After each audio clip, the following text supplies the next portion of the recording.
Bantuan khilafah kepada Nusantara di abad ke-16 Masehi.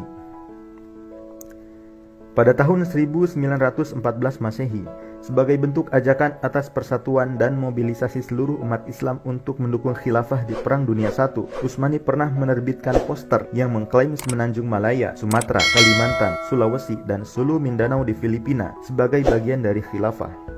Mengapa disebut sebagai klaim? Karena pada tahun tersebut, wilayah-wilayah Islam mengalami masa kolonialisme. Mereka tidak merdeka dan tentu saja juga tidak berada di bawah perlindungan Utsmaniyah.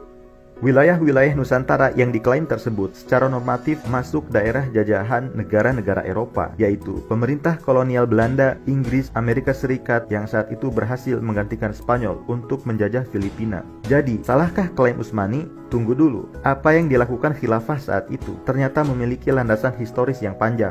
Sebagaimana yang kita ketahui bahwa kekuasaan-kekuasaan Eropa di Asia Tenggara adalah sebuah kekuasaan yang diambil dengan cara penjajahan. Padahal dulu, sebelum wilayah-wilayah di Nusantara masuk teritori penjajahan Belanda, mereka adalah wilayah yang merdeka, punya banyak sultan, dan bahkan sultan-sultan itu secara umum mengakui kepemimpinan khilafah Utsmaniyah. Kapan proposal baiat mereka diajukan kepada khilafah? Yaitu ketika amanah khilafah sudah beralih dari kepemimpinan Abbasiyah kepada Utsmaniyah. Walhasil, Turki menjadi pemegang pucuk kepemimpinan tertinggi di seluruh dunia Islam.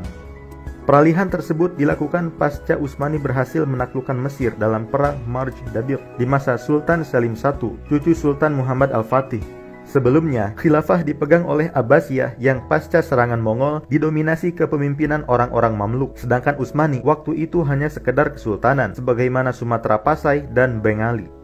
Peralihan kepemimpinan politik di Timur Tengah dan eksistensi kekuasaan Utsmani yang begitu besar yang muncul sebagai adidaya baru tentu juga disadari oleh sultan-sultan yang ada di Nusantara. Mereka pun mengajukan baiat kepada khilafah di masa Sultan Sulaiman Al-Qanuni. Bahkan di Museum Topkapi masih tersimpan surat dari Sultan Alauddin Riayat Shah Al-Qahar, Sultan ketiga Kesultanan Aceh. Baiat ini juga menandakan bahwa penguasa Islam di Nusantara seperti Sultan di Aceh memahami bahwa mereka bukanlah pemilik kekuasaan tertinggi bagi umat Islam di seluruh dunia. Pengajuan baiat yang dilakukan oleh Sultan Aceh ternyata juga dilakukan oleh sultan-sultan yang ada di India dan sekitarnya, seperti Sultan Bahadur Shah di Gujarat, penguasa di Sri Lanka, Bengali, hingga Maladewa. Mereka bahkan mengajukan kepada Khalifah Sulaiman Al-Qanuni agar mereka dijadikan sebagai Sancak Bey, yaitu pemimpin administratif negara Utsmani yang setingkat dengan gubernur atau yang biasa disebut dengan wali.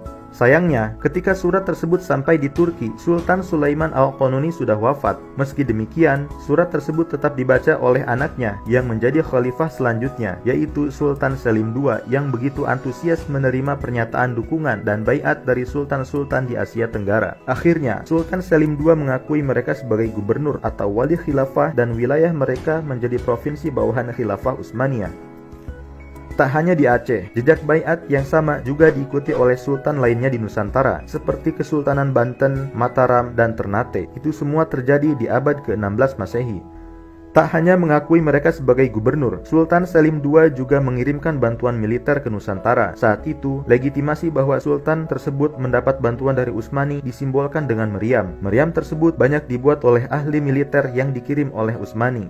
Selain dalam bentuk meriam, kita juga menemukan jejak bantuan khilafah di kompleks makam Tengku di Bitai di Gampong Bitai, Aceh.